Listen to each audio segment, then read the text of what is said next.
Donc bonjour à tous, on se retrouve aujourd'hui aux Imaginales 2019 en compagnie de Lionel Davout. Bienvenue à vous. Bonjour. Donc Lionel, La Messagère du Ciel, tome 3, La Fureur de la Terre, vient de paraître chez Critique. Est-ce que vous pouvez nous expliquer un peu comment est née cette série? Alors, c'est venu d'un certain nombre de choses, mais ça faisait très longtemps que j'avais envie d'écrire une grande saga de fantasy, ce qu'on appelle une saga chorale, c'est-à-dire avec vraiment beaucoup de points de vue pour une grande fresque. L'intérêt de ça, c'est que je trouve c'est un processus très intéressant pour deux choses. D'une part, ça permet de donner énormément de points de vue sur des événements qui sont susceptibles de changer la face du monde ou d'un royaume. L'autre chose qui est plus une question de mécanique narrative, mais que j'aime beaucoup faire, c'est ça permet de donner plusieurs facettes d'un même événement au lecteur qui du coup en sait nécessairement plus que les personnages. Et quand il y a beaucoup de choses à découvrir, ça permet d'établir un jeu avec le lecteur qui du coup va pouvoir se poser davantage de questions que les personnages et la rencontre des points de vue l'incite, enfin je pense, incite à poser des questions sur véritablement les événements qui se passent, sur les comptes rendus qu'on en fait. Donc c'était vraiment le premier truc. Le deuxième truc c'était que ça fait très longtemps que je suis intrigué par la figure de Jeanne d'Arc, ou plutôt ce qu'on en a fait. Parce que Jeanne d'Arc c'est quand même une jeune fille qui se présente élue par Dieu pour aller sauver le monde, qui sauve le monde et qui finit brûlée sur le bûcher par l'église du Dieu dont elle se réclame. Ce qui pour moi en dit long sur un certain nombre de choses, notamment voilà, la place des femmes dans les religions et la manière dont elles sont traitées. Et ce motif-là m'intéressait beaucoup. Donc dans Les Dieux Sauvages, on trouve une trace de l'épopée de Jeanne d'Arc, puisque alors c'est de la fantaisie, hein. Ça se passe dans un autre monde, ça se passe pas en France, il n'y a pas d'anglais en face, mais on retrouve quand même le motif d'une jeune femme qui est choisie par Dieu, mais dans des circonstances un peu troubles en l'occurrence, et qui va se retrouver à devoir sauver le monde. Mais contrairement à Jeanne d'Arc, c'est pas du tout une croyante convaincue. D'ailleurs, elle n'est pas vraiment convaincue que ce monde-là mériterait d'être sauvé. Mais bon, comme elle a bon cœur, il va bien falloir que quelqu'un fasse le boulot. Ça me permet d'établir aussi un certain nombre de dialogues. Toutes les questions que j'ai jamais eu l'occasion de poser quand je faisais le catéchisme quand j'étais petit. Là, ça me permet de mettre des discussions et de poser toutes les questions qu'il ne faut pas. Donc une histoire de sauver le monde. Finalement, vous avez répondu un peu à la deuxième question qui était de savoir de quoi ça parle, un peu du scénario. Donc cette jeune fille s'appelle Mériane. Elle est l'envoyée du dieu vert. Je ne sais pas si je prononce bien. Je le prononce en général à la germanique fer, mais j'ai aucun problème avec la prononciation qu'on fait des noms de toute façon. C'est à l'écrit, donc on les prononce absolument comme on veut. D'accord. Et donc, est-ce que vous pouvez nous dire un petit peu comment vous l'avez créé? Il y a tout de suite eu cette image de Jeanne d'Arc? Ou est-ce que vous avez dû faire quand même quelques recherches sur Jeanne d'Arc, comment elle pensait, comment elle a vécu, ou pas du tout? Alors, en fait, donc ça se passe, Les Dieux Sauvages, donc évidemment tous les tomes sont dépendants les uns des autres, mais la saga s'inscrit dans un monde plus large qui est le monde d'Evanégir, où il y a d'autres récits à d'autres époques. Notamment mon précédent bouquin Port d'âme qui est un one shot mais qui se passe bien après, et en fait l'histoire de Mériane est amusante à ce titre là parce que du coup l'histoire de Mériane est en partie née en fait quand j'écrivais Port d'âme, et quand j'ai écrit les premières versions il y a plus de 10 ans, j'avais besoin, je me suis posé la question de savoir en quoi les personnages croyaient, et j'avais la vision, et j'ai eu la vision assez vite de justement cette Mériane, et tout de suite j'ai eu l'envie d'avoir un espèce de différence entre son histoire et le mythe qu'elle a laissé. Et la dimension, l'inspiration de Jeanne d'Arc s'est greffée là-dessus. Donc en fait Les Dieux Sauvages c'est simplement né de 3 lignes dans Port d'âme, au moment où j'avais besoin d'une divinité pour les gens, ce en quoi les gens croyaient. C'est vraiment né de là. Et sauf que c'était un projet monstrueusement complexe et que c'était il y a 10 ans, j'avais pas les reins assez solides pour me lancer dans un truc de cette envergure, ne serait-ce qu'en technique d'écriture, en technique narrative, pour gérer 7 à 8 points de vue par bouquin, faire en sorte que ce soit clair, qu'on retrouve ses petits, que ce soit intéressant, que ça soit bien goupillé. Donc c'est vraiment parti de là. Alors je disais tout à l'heure, Mériane est partie pour sauver le monde. Je veux pas donner l'impression que c'est une énième fantaisie. Alors c'est très bien de vouloir sauver le monde, hein. Il y a les grands inspirateurs, Tolkien, etc. parle de ça, mais j'avais aussi envie dans Les Dieux Sauvages de jouer avec les codes de la fantasy. Donc on a l'élu, effectivement, on a une élue, c'est Mériane, mais c'est une élue un peu par hasard et presque par erreur, sauver le monde, elle n'a pas envie. Elle vit à l'écart de la société, ça lui va très bien, sauf qu'elle a bon cœur et qu'elle se rend compte au bout d'un moment que si quelqu'un doit faire le boulot, bah, ça va être elle. Il n'y a pas le choix. Et voilà, et elle vient, elle serve à la base, et elle se dit que bah, si jamais une guerre va arriver, si jamais une invasion qui se profile se fait, ceux qui vont le subir au premier lieu, ça va être les gens comme elle était, c'est les serfs, voilà. Et c'est probablement la noblesse qui va le subir le plus tard.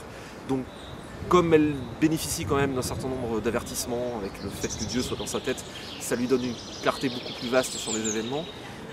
Si quelqu'un doit faire le boulot, bah, il faut que quelqu'un le fasse, et autant que ce soit elle. Mais si c'est elle, elle va le faire selon ses termes. Oui, bah, quitte à le faire. Hein, Après, est-ce que ça va être bien accepté C'est tout un gros problème. Dans Les Dieux Sauvages, la religion est extrêmement patriarcale. Et bah, le fait que ce soit une femme qui soit l'élue de Dieu, ça va peut-être pas plaire à tout le monde. Donc il y a aussi le fait qu'il va falloir qu'elle se fasse accepter. Dans Les Dieux Sauvages plane aussi en fait pas mal, en tout cas pour moi, finalement l'ombre du 11 septembre. Il y a au niveau de la désunion, de la peur, de la désunion entre les peuples, et comment un événement traumatique va en fait répondre par la peur et par la désunion et par le fait d'essayer d'attirer la couverture à soi pour se protéger, bah, finalement c'est pas la réponse. D'accord. Ouais. J'avais une question un petit peu sur comment vous aviez construit votre univers. Vous y avez déjà plus ou moins répondu avec les inspirations historiques, avec Evanégir. Evanégir qui est votre monde très très fourni, assez immense, voire tentaculaire. Ouais. Comment est-ce que vous l'avez construit? En fait, vous avez commencé par un et puis d'un coup vous vous êtes dit ah oui, pourquoi pas, je vais aller là-bas? Ou en fait dès le début vous aviez une idée de vous êtes déjà mis sur le papier, ah bah j'écrirai à telle époque puis aussi à celle-là ou... Il y a un peu des deux. En fait, j'ai une grande trame maîtresse avec chronologique, avec les grands événements et les grands secrets qui affectent le monde entier. Mais j'ai jamais voulu faire en sorte qu'Evanégir ne soit à propos que de ça. C'est-à-dire qu'à propos de la découverte des grandes trames historiques.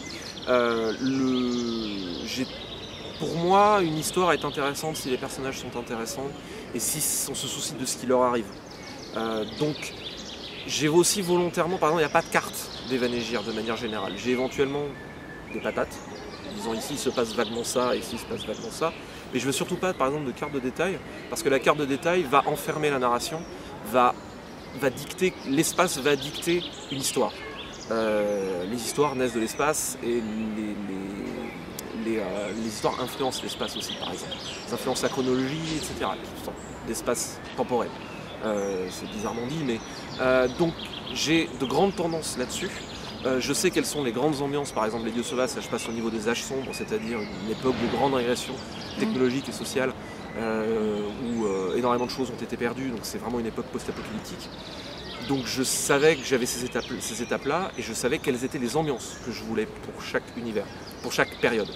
Donc ça c'est très clair et très défini, mais après, l'histoire que je vais raconter va vraiment émerger des principes de cette époque-là. Donc Les Dieux Sauvages, je savais simplement l'histoire de Mériane, que c'était l'élu contre son gré, auquel le mythe va échapper, un petit peu inspiré de Jeanne d'Arc. C'était à peu près la base que j'avais. Après, je suis allé dans la découverte de cette époque-là, de cette histoire-là, de cet espace-là, un peu en construction, en zoomant sur l'endroit, sur une époque. J'ai juste une vague idée, une idée de haut niveau, de comment les événements s'architecturent. Chaque histoire a sa propre logique, sa propre dynamique.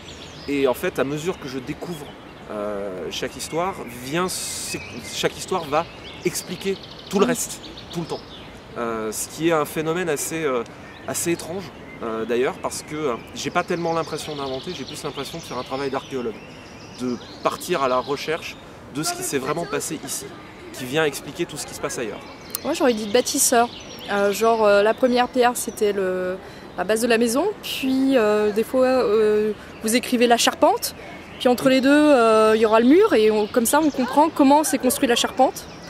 Enfin, je sais pas si on a le temps, mais j'ai une anecdote assez j'ai une anecdote qui pour moi, je structure quand j'écris. Je veux savoir où je vais, mais en réalité, j'en suis venu à comprendre que je me racontais des histoires et que c'était mon inconscient qui faisait le boulot, et que mon inconscient faisait le boulot probablement mieux que mon esprit conscient ne peut le faire, et que c'était mon boulot de mon esprit conscient, c'était juste de faire arriver à ma conscience les trucs que mon inconscient sait déjà. Et j'ai eu j'en ai été convaincu le jour où j'ai écrit une première nouvelle dans cet univers qui s'appelait Bataille pour un souvenir, et qui était censé tenir debout, et voilà, c'était une époque, un passage, une dernière bataille d'un peuple, enfin. Et cette histoire-là était toujours censée se suffire à elle-même. 5 ans plus tard, on m'a proposé d'écrire une nouvelle. Je pensais à une idée qui pouvait aller dans Evanégir, et cette première nouvelle-là avait intéressé les gens, et j'avais lu que le public aurait aimé en savoir davantage. C'était pas forcément voulu, mais je m'étais dit c'est peut-être l'occasion. Du coup, j'ai fait un truc qui n'était pas du tout prévu à la base, c'est que j'ai écrit le pendant de cette bataille, mais vu de l'autre camp, plus tard. Mais donc du coup, la difficulté, c'était que mon personnage du deuxième texte devait s'insérer dans les blancs, dans les non-dits du premier texte, puisque c'était pas du tout prévu. Et à un moment de la bataille, au nœud crucial de ce qui se passe, je me suis dit, bon zut, il va falloir que je trouve comment écrire subtilement mon personnage B dans l'histoire du personnage A, sachant que quand j'ai écrit le personnage A, c'était pas prévu. Et à un détour de cette scène-là, le personnage A regarde à un endroit et voit un type derrière un char qui est juste là en témoin silencieux. Et c'est une nouvelle, donc on n'a pas la place de faire des fioritures, et je me suis dit, la vache, mon personnage il était déjà là, et mon inconscient le savait. Et moi je le savais pas.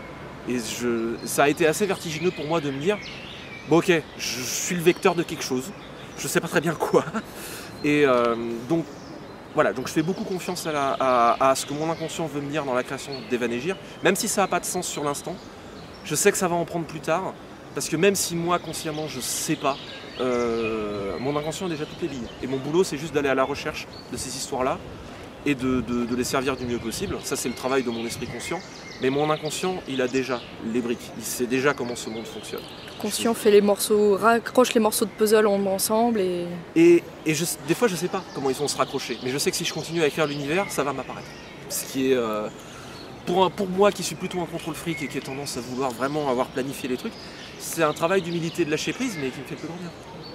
D'ailleurs, toujours en parlant d'Evanégir, est-ce que vous avez eu, parce que, bon alors normalement les mondes oubliés, si je me trompe pas, c'est plusieurs auteurs qui écrivent dans un univers, mais c'est pareil, il y a une trame qui est très très grande. Est-ce que c'est un peu la même idée, bon, avec seulement un auteur? Et est-ce qu'un jour, vous laisseriez entrer d'autres auteurs en fait dans Evanégir? Alors c'est marrant parce que oui, j'ai toujours, moi j'ai grandi, quand j'étais ado, j'ai grandi avec ce qu'on appelle horrible anglicisme, on appelle les franchises, mais non, ce sont des licences.